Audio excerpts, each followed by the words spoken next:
So Uriah Faber comes out of retirement to fight Ricky Simone. You know, we've seen this story 30 or 40 other times, right? You get this stud, doesn't matter how good he is in Uriah, Hall of Fame and all these different, he retired.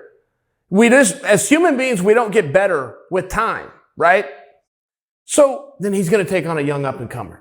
And yeah, maybe Ricky hasn't fought for 5 or 6 titles like Uriah, and maybe he's not in the Hall of Fame yet, but he's still 26 years old on an 8-fight winning streak.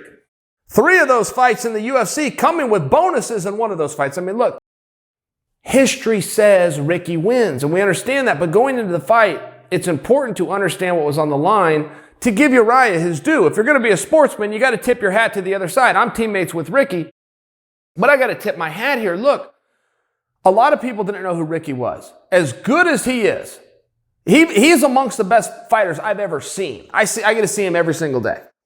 He's amongst the best fighters I've ever seen. A lot of people don't know who he is. So when you're a Hall of Famer like Uriah Faber and you want to come out of retirement and you're thinking that the clouds are going to part and the blue sky is going to come out, man, it doesn't work that way if you're the promoter. History says you pass the torch on your way out. If Uriah wants to come back, okay, great, but we're going to put you in there with a young up-and-comer, and we're going to give him a little bit of shine after he whips your ass. If you want the experience, go ahead and get it, but this is how it's going to go. You're not getting in there with another guy coming out of retirement, by example. All right, great. I mean, this is just the way it goes. So Uriah says, I'll do it. Now, there's a lot to risk there. Uriah, the first time he retired, went out on his own terms. He did just that. He retired. He said, I'm walking away.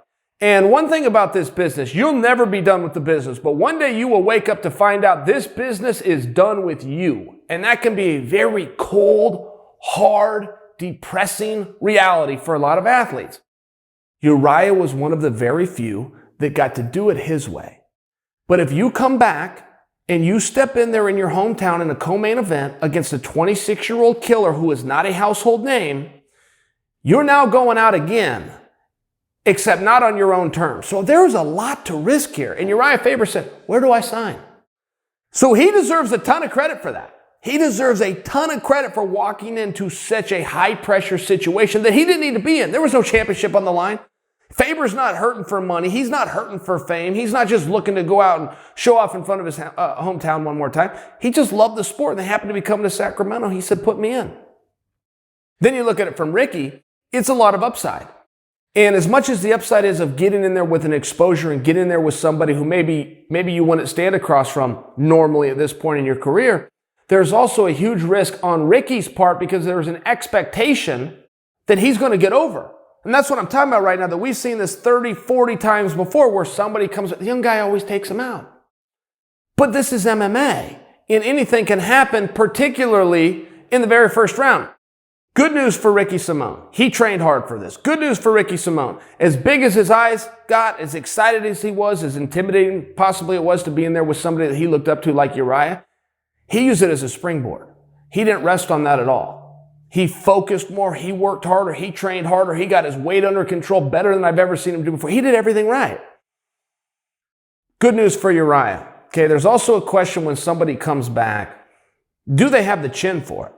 No matter how tough of a guy you are, as few of shots as you can take, the better. It's the name of the game. I hit you and you don't hit me. That ultimately is the name of the game. Uriah's chin got tested right out of the gate. He passed it. Ricky hit him hard. Some people didn't even see it. Ricky hit him so hard. Uriah took it. Uriah passed the test. Good news for Uriah. Boom, he threw one back. I will tell you, it might be the hardest shot I've ever seen Uriah Faber land above the neck.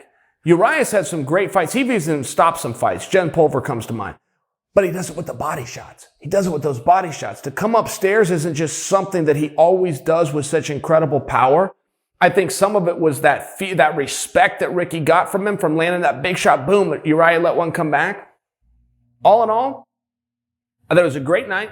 I don't think that Ricky should have to lose any steam.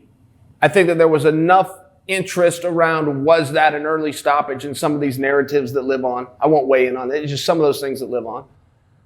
But Uriah Faber, look, if he wants to do this sport, if he wants to, it's his choice. He didn't have to do it this time. If he wants to stick around, he's welcome to.